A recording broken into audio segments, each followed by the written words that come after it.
nombre es Dylan Cortés Farfán, estudiante de quinto semestre de la licenciatura en Derecho en la Universidad Autónoma de Tlaxcala, Campus Calpulalpan. Y en esta ocasión quisiera tratar un tema muy importante desde mi punto de vista para los estudiantes del derecho, el cual es la sentencia Marbury versus Madison, la cual tuvo lugar en la Corte Suprema de los Estados Unidos de América. Voy a comenzar con unos breves antecedentes para posterior a ello darles los puntos resolutivos que yo emití respecto a nuestra jurisdicción en nuestro estado mexicano. En el último periodo de la presidencia del entonces presidente John Adams en 1801 y de su secretario de Estado, John Marshall, emitieron lo que son 42 nombramientos para que ocuparan el cargo de jueces de La Paz en el Distrito de Columbia. Como ya se iba a acabar ese periodo presidencial, no alcanzaron a, de cierta manera, entregar todos los nombramientos a todas las personas que ya estaban en el cargo de jueces.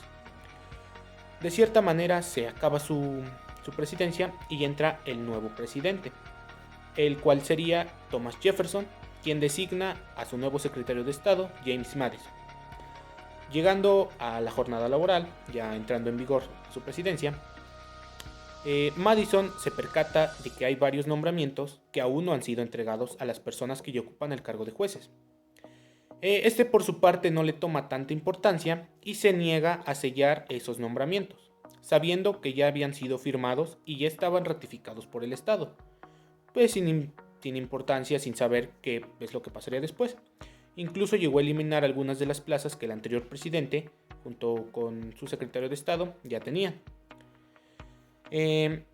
Uno de esos jueces de La Paz, nuestro principal protagonista en esta historia, Marbury, exige que le den su nombramiento debido a que ya estaba desempeñando una función, pero no contaba cómo avalar que era, pues, en este caso, juez.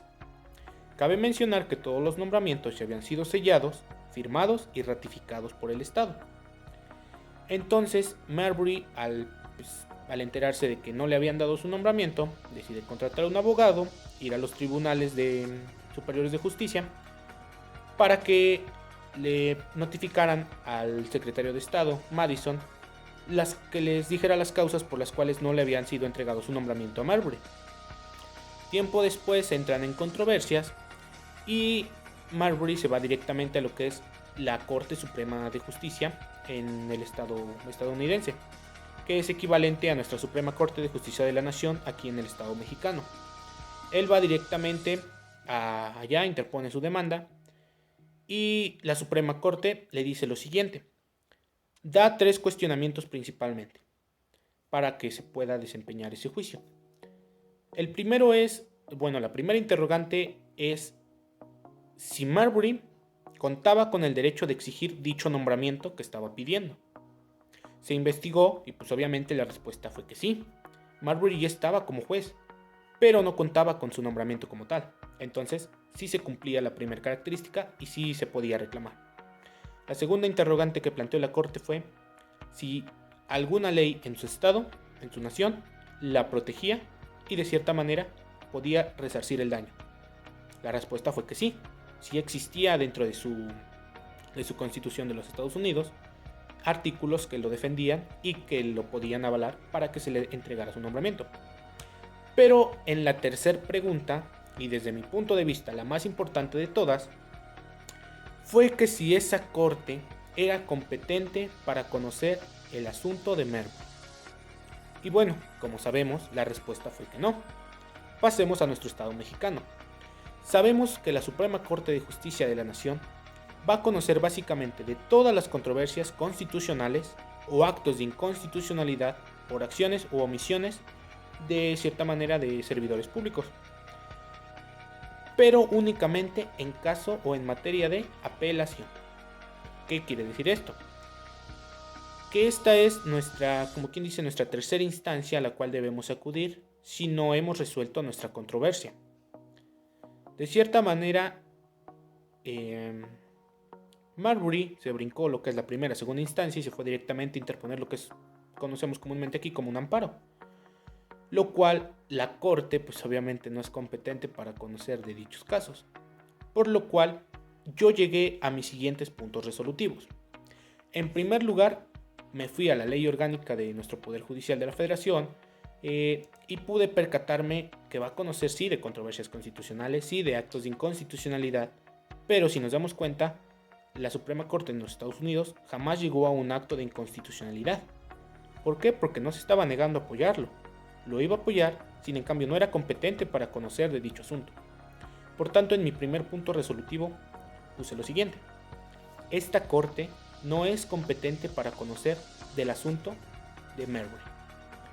El segundo punto resolutivo que yo emití fue el siguiente: la Suprema Corte declara improcedente esta vía de resolución debido a la falta de competencia. ¿Qué quiere decir esto? Que no es competente para conocer de esos asuntos. Como tercer punto resolutivo tenemos que la parte actora, William Marbury, no acreditó los requisitos constitutivos de esta acción. Es decir, se brincó todas las instancias primero y se fue directamente a lo que es lo más alto. Por lo cual, esto obviamente no se puede hacer.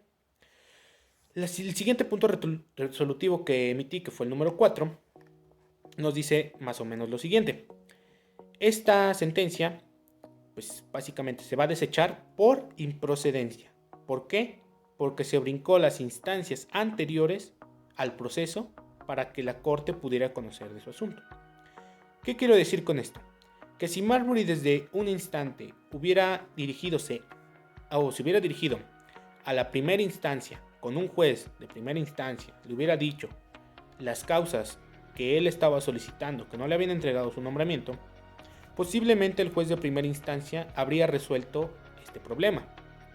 Pero bueno, tenemos el segundo problema. En dado caso de que una vez dictada la sentencia y que Marbury la recibiera, si no estaba contento, si no estaba satisfecho con lo que la sentencia le resolvía, podía irse a un juicio de segunda instancia. ¿Qué quiero decir con esto? Interponer una apelación. La apelación básicamente consiste en, vaya la redundancia, apelar que no está satisfecho con el resultado de la primera instancia. Por lo cual el juez de la segunda instancia vuelve a revisar su caso, y si ese juez ratifica que el primer juez está en todo su derecho y que la sentencia ya está emitida, se cierra el caso. Pero nos queda lo que es una tercera instancia. En esta tercera instancia se puede interponer lo que es un amparo, ya sea amparo directo o amparo indirecto, lo cual podremos ver más adelante. Básicamente, el amparo únicamente se puede emitir cuando se está causando un agravio a los derechos fundamentales de la persona. Y en este aspecto, la Suprema Corte de Justicia de la Nación sí sería competente para conocer el asunto de Marbury, porque ya había pasado una primera instancia, había pasado una segunda instancia, y no le habían sido, de cierta manera, pues no le habían dado su nombramiento. Entonces ya podía pelearlo en la tercera instancia, y esta instancia sí era competente para conocer su asunto.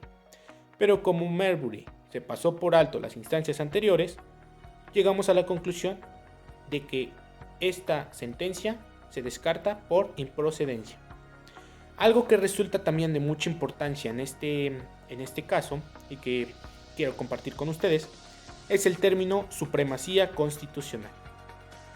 Basándonos en el Estado mexicano, entendemos por supremacía constitucional que ya sean leyes, tratados internacionales, decretos o cualquier otro tipo de leyes, no pueden estar por encima de nuestra constitución política. Es decir, nuestra constitución política está por encima de todo.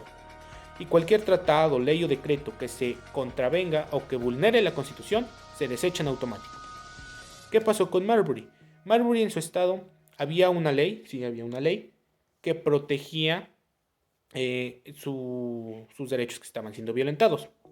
Pero ¿qué era lo que pasaba? Revisando ya pues todos los hechos, encontramos que esa ley se contraponía a lo que dictaba la Constitución política, que es entonces, aquí entra el término supremacía constitucional, y por tanto desechamos esa ley completamente y nos quedamos únicamente con lo que dice nuestra Constitución.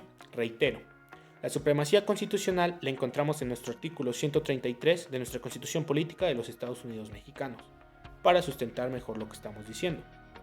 Por tal motivo, se concluye que el caso Marbury es improcedente debido a las vías y a los recursos que se está utilizando.